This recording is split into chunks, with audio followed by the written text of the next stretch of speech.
Last time on Dragon Ball Z. All in one.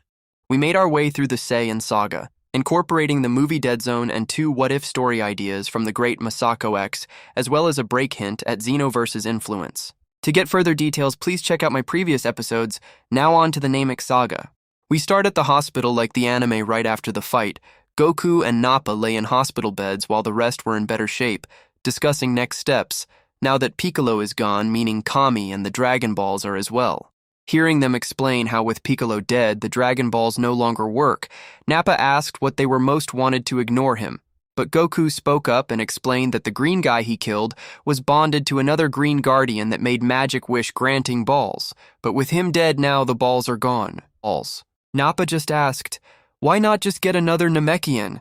There is a planet full of them. Just grab one and bring him here and have him make them new ones. The group was confused then. Like the anime, they began to understand that Kami and Piccolo were not demons, but aliens. They make their plans like the anime to go to space with Bulma, Gohan, Krillin, and Launch going first, while Goku would heal and go after them. The anime largely continues as normal with the elements of Masako X's What If Nappa part, where Goku starts winning Nappa over with how Vegeta betraying him and what is his next steps going forward. Now, most all fanfiction, including Masako X, like to skip the fake Namek part of the anime because that episode is dumb. However, I am keeping it. Here it starts with events like normal, but near the end, the planet starts dying because while they were distracted, a giant tree was planted on the surface. Yes, on this waste of time episode, I am giving it purpose by inserting the Tree of Life episode. The events of the movie will be altered as it's not on Earth, and not many of the Dragon crew are present. The tree saps away the life of the dumb planet, and Krillin and the Z-Fighters do their best to survive. In desperation, Krillin eats a fruit that he managed to steal from one of Turles' underlines and gets a temporary boost to turn the tides of battle. Krillin and Gohan manage to push back the villains and defeat them all but Turles. Without his crew, he takes the fruit he managed to grow and leaves before things get worse. Krillin and the crew leave safely somehow after really struggling, and only because Turles cared more about his fruit than ending them that they survived. The story continues to the crew landing on the planet Namek, but unlike before, Frieza is not the only threat. On one side of the planet, the group could feel Vegeta, and who they assumed was Frieza that Nappa told them about. However, there was another strong power on the opposite side they didn't expect. The group split up like before, and first went to check out the powers they felt.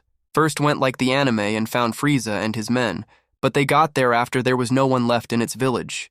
They flew off before getting spotted and found the other power attacking what would later be revealed to be the village of Dende. To their surprise, it was an older Namekian ordering troops of different alien races to attack the town and find their Dragon Ball. This is Lord Slug and his men. Instead of invading Earth for their Dragon Balls, he went to Namek, his old home. Many years ago, Guru defeated him and banished him for his wicked ways. And now, after years of galactic conquest, his age is getting to him. So he came to get the Dragon Balls to wish himself eternal youth, not knowing that Frieza was there for the same reason, because he listened in on Nappa Scouter after Vegeta returned, and overheard Bulma and the Z-Fighters talking about them. Wings and Zeon were about to kill Dende like Zarbon and Dodoria did in the original, and the scene plays out like the anime, but just character swapped. The story plays out like the anime, but with the difference that instead of Dodoria, Vegeta ran into Angela and got beat up like he did in the original. From Dodoria. Dodoria then ends up while looking for Vegeta running into Metamacha and destroying him. Then he ran into Zeon and Zeon killed him. The two sides became aware of each other and skirmishes broke out. Zarbon ended up killing Slugjin, Gyoshu, and Kakuja. Like they fought each other. Krillin and Gohan made their way to Guru, like the anime, and got hidden potential awakened. Eventually, most of Frieza's forces were defeated by Slugs.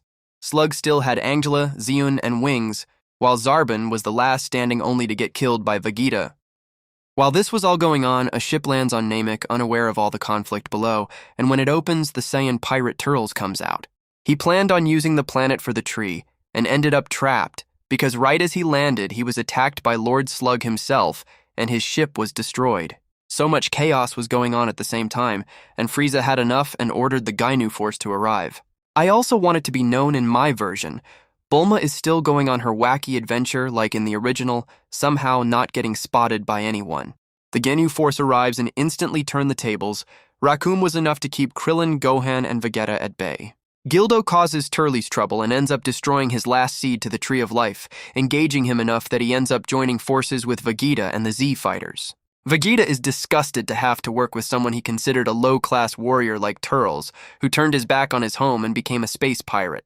The remaining members of the Gainu force attacked Lord Slug and his men. Jace and Berter proved to be more than enough to finish off Slug's forces and ended up in a fight with the local Namekian warriors.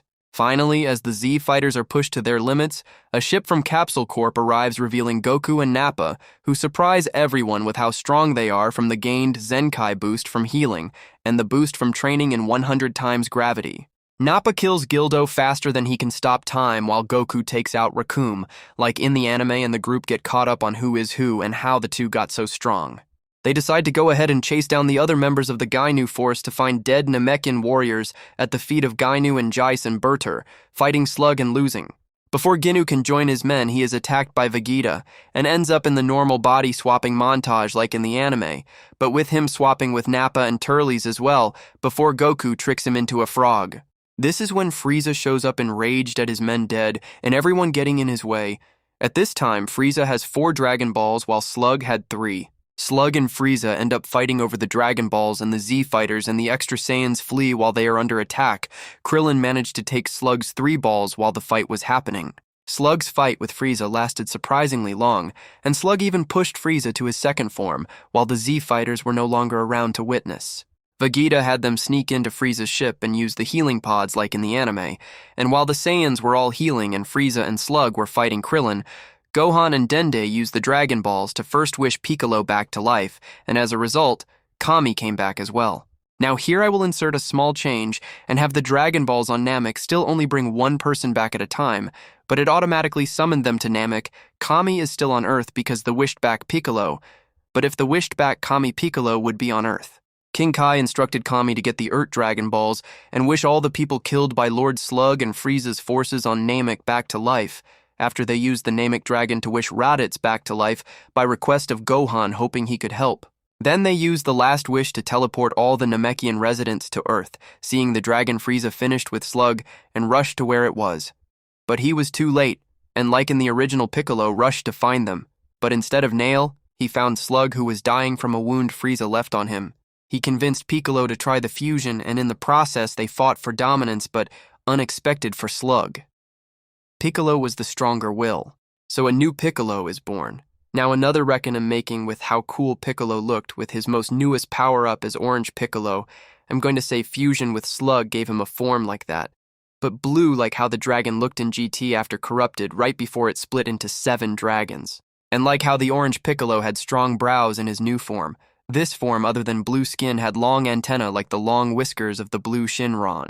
In this power-up, Piccolo doesn't turn evil but has a more aggressive mindset, and he rushes to take on Frieza. The fight plays out like the anime until Goku and the others heal. By the time Goku wants to use the Spirit Bomb, we play it out like Masako X's. What if Raditz, where Vegeta comes up with the plan to use the giant ape forms to stall for time? But this time, it's not just Raditz, but Turles, Nappa, and Gohan as well. We now have Blue Piccolo, Krillin, Vegeta, and 3 great apes keeping Frieza distracted, and because of it, Frieza almost dies from the Spirit Ball, but managed to survive like the original, and his first shot as he makes it known he is alive is at Vegeta's Blutz Wave Ball, turning all the apes back to normal, and his second, like the original, is to Piccolo. He blows up Krillin and sets off Goku's anger, creating the Super Saiyan. Goku yells at everyone to leave, and they hijacked Frieza's ship thanks to Turles' pirate skills and fly to Earth. The battle between Goku and Frieza goes like normal, and he escapes the planet before it explodes on his and Nappa's ship. The people on Earth use a wish to bring Gohan's ship home faster, but when they tried to extend the wish to Goku's ship as well, he refused and wanted to take the long way as he got his training on Yardrat. The Namekians help the Z fighters bring back their friends and eventually bring back their planet and return home. Now the events of the Cooler movie take place. Vegeta will be off training trying to get Super Saiyan, and in Goku's place in the events of the movie will be divided between Nappa, Raditz, and Turles. The fight will escalate with Cooler upset that the man he seemed revenge for making his family look weak to the universe. In the end, none of the 3 Saiyans unlocked Super Saiyan, but I will say that fake Super Saiyan in the Lord Slug movie would emerge from the 3 as they remember Goku's strength. The 3 pseudo Super Saiyans and Blue Piccolo together combined their attacks to defeat Cooler. This all takes place before Goku comes back, and in the year they are waiting for him. During this time, not only does Vegeta and Bulma hook up, but Raditz falls for Launch and Turles for Bulma's sister Tights, much like in Masakox's story, as well as I'm going to say Nappa takes Masakox's suggestion and starts to garden, but not just that he falls in love with the idea of wrestling. This ends my idea for the Namek saga. In my new timeline, this one was difficult trying to incorporate the Tree of Might, Lord Slug, and Cooler movies in a way that would fit. What do you think of my edits? For more details on how characters like Nappa and Raditz are still around, please check my previous parts. Next, I take on the Android saga and try to make the Android 13, Mecha Cooler, and Bojack movies into the mix. But until then, Stay tuned for the next exciting episode of Dragon Balls All in one.